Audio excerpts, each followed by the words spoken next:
I got way too nervous that last stock. I kept throwing out desperation moves too much. I can't against somebody that's so like good in like Smash 4 and stuff. I can't just throw out desperation moves like that. That was my main problem that last stock. If I stayed a little more composed and I went for like more like well-spaced nairs, that would have been a lot more likely to go in my favor. But regardless, Stroder understands this game, understands Smash fundamentals really well. So yeah. You were doing a pretty good job of going for those tech chase reads, and then it just kind of got a little bit south once you got a couple of them. But it was a good champ. It was a good set. Yo, what's up, Immortal Champ? How you doing? He was at the Melee Arcadian. I was meant to meet him, but I never saw him. He entered one of our Rivals Weeklies and hasn't been here since because I think he works, which is unfortunate. But when he does come, the next time he does come, he is going to get free entry because I promised that to him forever ago. But it's good to see you in the chat, dude. Come to the monthly, dude. Absolutely. Next week, if you can make any tournament, next week is the one to do it. Yeah. Yo, but so right off the bat, this is actually a stage I see a lot of Kraggs go to. I personally don't like it as much, and it seems like it's a Kragg favorite. And also, it's a pretty good stage for Etalus, and oh my goodness, that power to up tilt to up air was just nasty. Yes, it is at SAK next week, next Thursday, same time, and all the late hit of the icicle just kills him at 40%. Oh my goodness. But yes, next Thursday at SAK, same time as always. If you're going to be a little bit late, that's okay, just let me know. We're expected to have approximately 30 plus people right now, so it's going to be nuts. You gotta be here. It's going to be the event of the summer for Rivals in Arizona. That's for damn sure. Oh, Stroder's going in with these combos right now. Yeah, he's... Last time I played him, he wasn't really getting a lot off of a hit, but this time I actually was legitimately afraid every time he hit me. Like, I felt like he could actually convert this time. Yeah, and it's just like... He just gets better and better every single time, every single tournament at his combo game, and it's getting super scary. Yeah. I remember a couple weeklies ago, he took 2 games off of me, and I was like, oh my goodness, I need to really, really focus right now. And I was like, dude, you made me like really go hard. This is kind of nuts because he'd only been into the game for like, I don't even know how long, maybe a couple weeks. Yeah. So I wasn't expecting to have to try hard, and man, he actually gave it to me pretty good.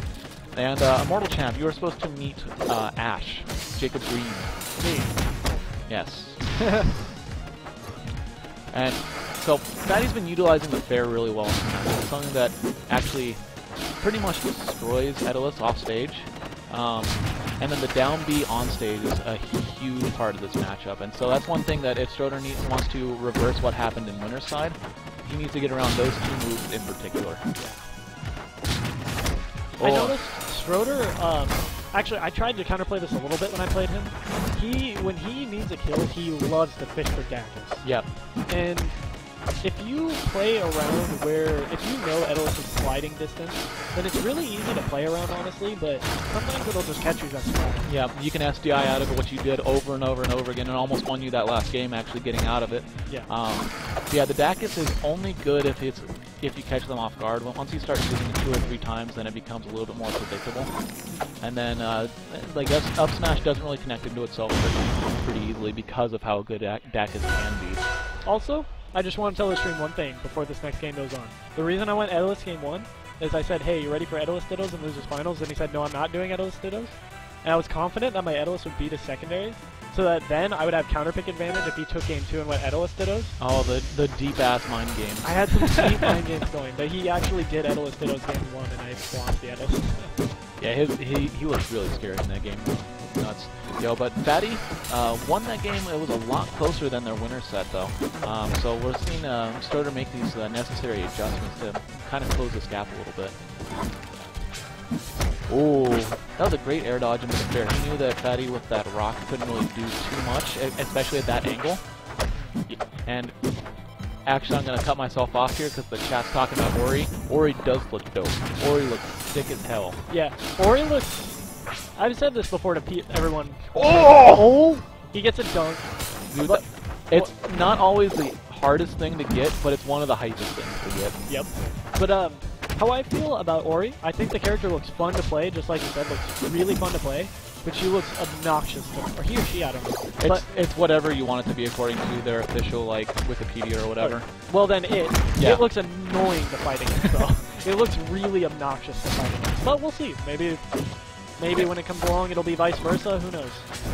Yo, but so I don't know if you saw earlier while we were talking about that, on that top platform up there was a weird interaction where they traded. He actually traded Kragg down tilt with the Etalus up air, and that probably saved Fatty's stock. Probably. And he's actually taken it back all the way to 260% before he just SD'd there. So that was actually a huge moment in this game. Huge. 2 stocks to 1, full stock lead right now, and Fatty's just going to try to close this out. And I know he actually does like the stage because he went back here after a counterpick against me. And actually, I think he counterpicked us, or Stroder and him played on the stage like 2 or 3 times in the first set. I was telling Zora earlier, it's a really good.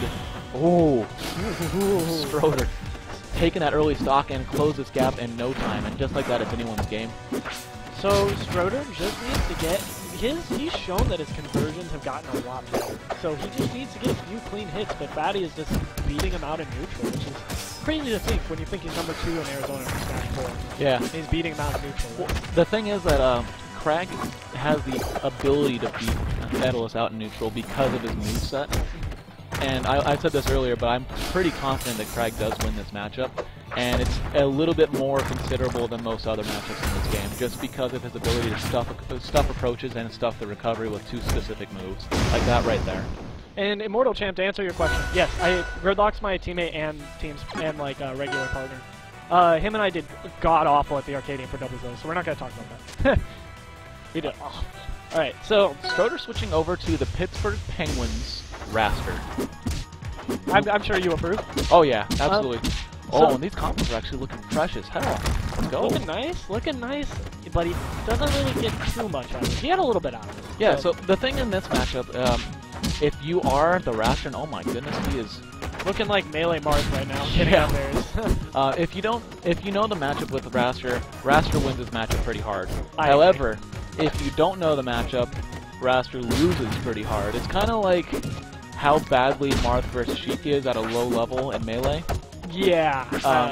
The gap closes considerably once both players start getting better, but if you are not familiar with the Kragg matchup, you'll die at like 60. And then you won't get the combos you need. But Stroder showing that he understands how Kragg moves. He's getting these like, he's not really going for like the hard reads to get the kill. He's just trying to edge guard him and push him off stage, which I think is a great idea, especially at this level, because he doesn't practice too much with Wrastor. He's an Etalus main, but having the fundamentals and getting these hits is all you really need. Just push him off stage and edge guard. All you need. So, I mean, the thing is with multiple jumps available, kind of like when you watch Hungrybox's Puff and Bailing, he gets to just use so many jumps and go out, and just for 1 hitbox, he can just run out with 3 jumps and still make it back with no problem. Yeah, but it's kind of crazy. And you have that same effect with Wrastor. Like, you can go out and get that hard hitting finish, and then just come right back. Like, you can go as deep as you possibly want. And that up B, it was kind of sus. It was really middle, of course, and it didn't really look like it was gonna hit. But, I mean, Kragg at 170 something. There's a question in the chat on how to punish Kragg side B. So there's a couple ways. Parry. You either parry it, which is like the obvious one, but sometimes the Kraggs like to use it at a high distance and cancel it out before the parry comes out.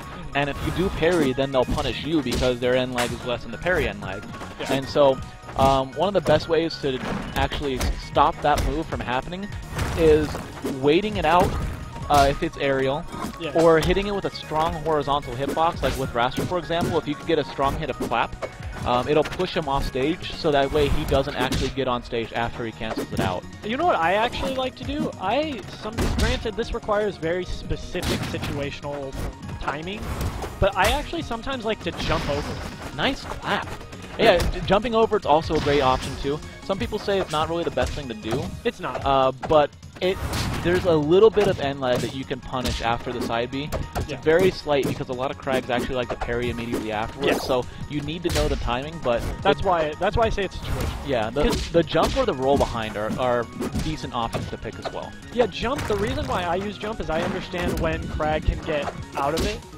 so I tend to like to jump over it and immediately fall down with a back air.